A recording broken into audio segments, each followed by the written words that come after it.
So we started with the war that happened and is still ongoing in the Middle East this morning.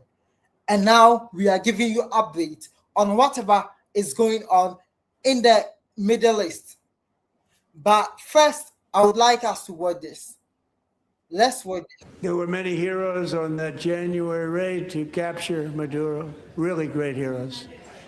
It was very dangerous. They knew we were coming. They were all set.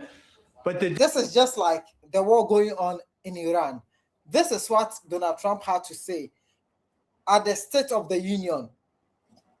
The address he gave, and he also gave the man who was the pilot a medal. The pilot who sent the military men to Venezuela to capture their president. He gave him a medal there. The deeds of one warrior that night will live forever in the eternal chronicles of military valor. Chief Warrant Officer 5, Eric Slover, planned the mission and was the flight lead in the cockpit of the first helicopter.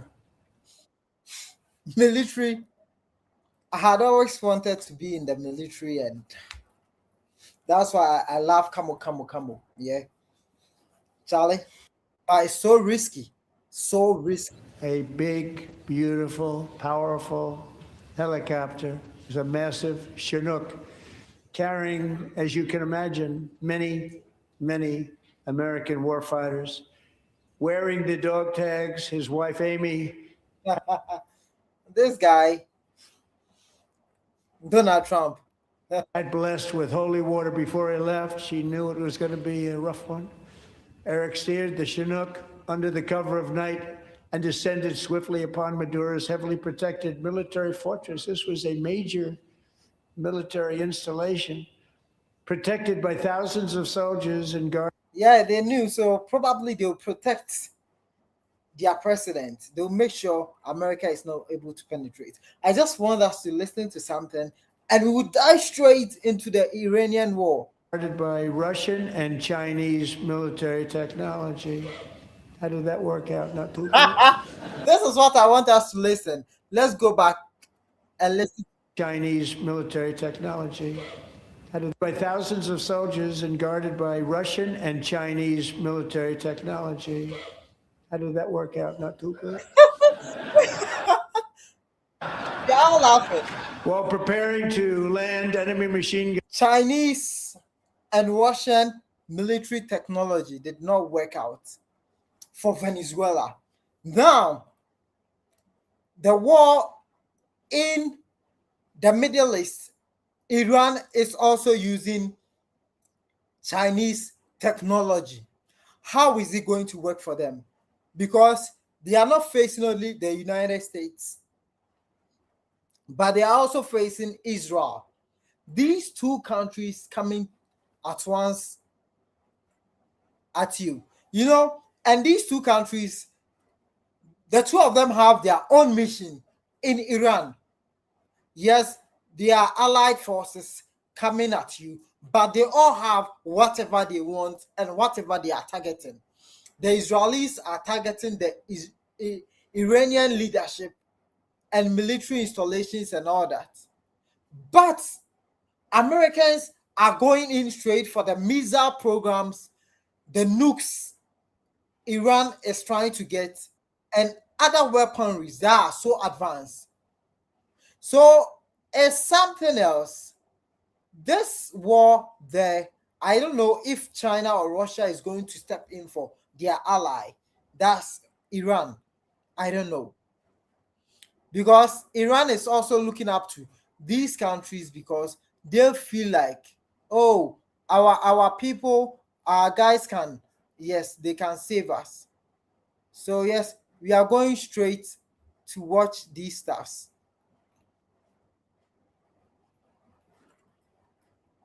Israel called it Operation Roaring Lion. The United States called it Operation Epic Fury. Whatever the name, today's attack could forever change the Middle East and risks a forever war of the kind Donald Trump had vowed to end. It began with American and Israeli strikes targeting government buildings in Iran's capital, Tehran, including the Supreme Leader's compound, as well as sites across West. This is going to be a long war if care is not taken. Let's pause this there and let's go elsewhere. You know, as it started, there are some world leaders that are reacting to this, things they are saying about the war and how they wish things could end as soon as possible because they know the consequences. Iran, the Hormuz Strait is where most of the world's oil fleets passes, and Iran can block that side, leading to high cost of oil or fuel in the market. This is what the French President Emmanuel Macron is saying. The outbreak of war between the United States, Israel, and Iran carries grave consequences for international peace and security. You can read through, like it's too lengthy. And this is what Mark is also saying, the Prime Minister of Canada. Carney. Yes, this is what he is also saying. You can read through and go like that. And this is what Anthony Albanese, he is the Prime Minister of Australia. He is also saying this.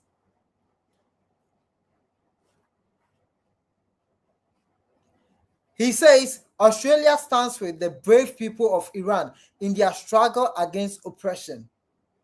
Wow. This is an ally of the United States and Israel as well.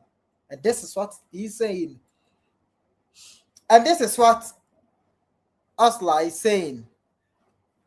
She's the head of EU, European Union.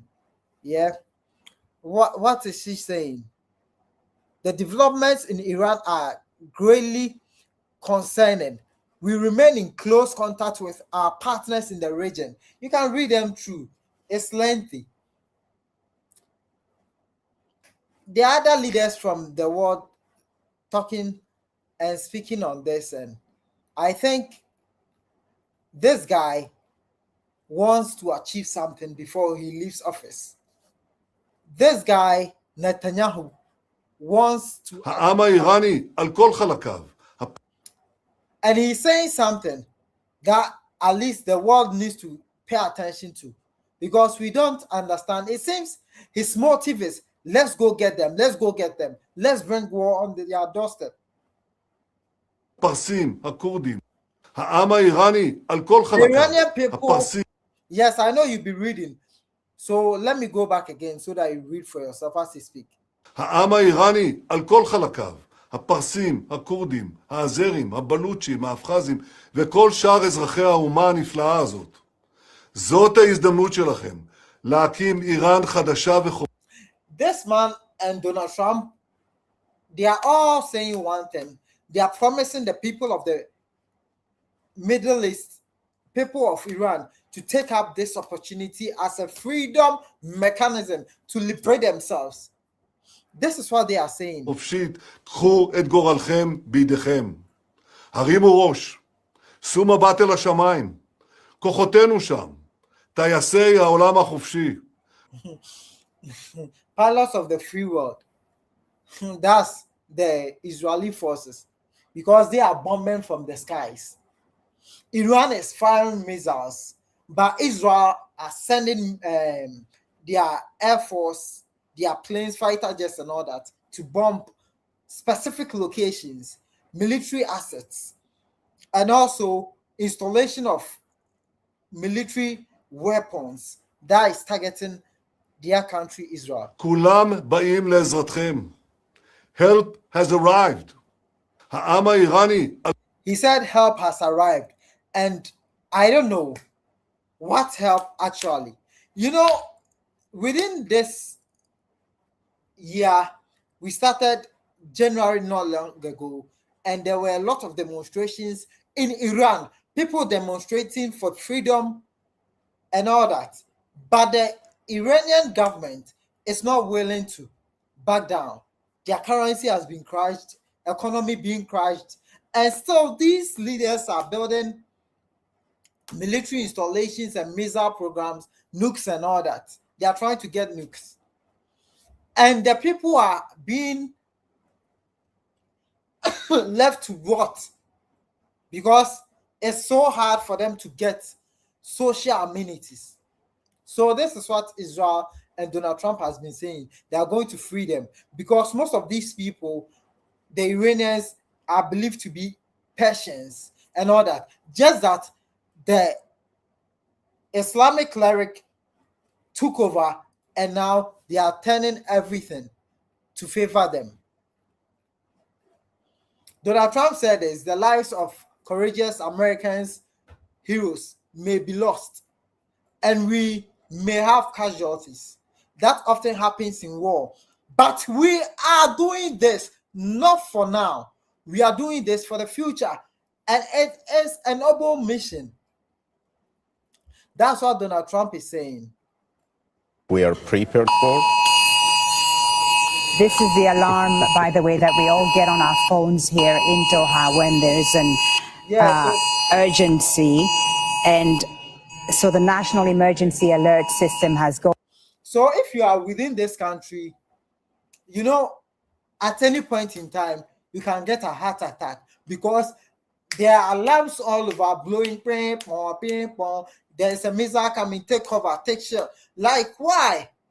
How are these world leaders doing this to their citizens? Can there be peace for once? Gone off here in Qatar. The Defense Ministry in Qatar announcing just a short while ago that an Iranian missile has been intercepted here in Qatar, warning citizens basically to take shelter. Let's bring in Alan Fisher in Washington, D.C. Apologies, there's a bit of chaos in the newsroom, as you can imagine, because this is also happening here in Qatar. Our emergency systems going off here. We are a lot is happening right now. And this is what Saudi Arabia too is saying. We are putting all our capabilities at the disposal of the UAE, Bahrain, Kuwait, Jordan, and Qatar. I saw a video of Dubai being hit by a debris of Iranian missile, and it was so bad. It was so war bad. Is something that the United States can't really control in the way that Donald Trump has been able to control the narrative for attacks in Iran last summer, for what happened in Venezuela. An extended war opens up the possibility of things going differently. As Eisenhower, who planned the D-Day landings, often says, plans are useless plans. Can there be peace? Can't we put some energy? Can't we put some energy into agriculture, into space engineering, into marine engineering, into technological advancement? Can the world come together to make sure that things are moving on well for humanity? Why is everybody so eager to dominate and to fight each other? This war might take months, years, just as Russia thought it was going to capture Ukraine, but the war has taken 4 years and they are still fighting. Can they stop? Can there be ceasefire? Why? What's wrong? So yeah, Benjamin, this is Benjamin. לפני שעה קלה יצאו ישראל וארצות הברית. Benjamin Netanyahu.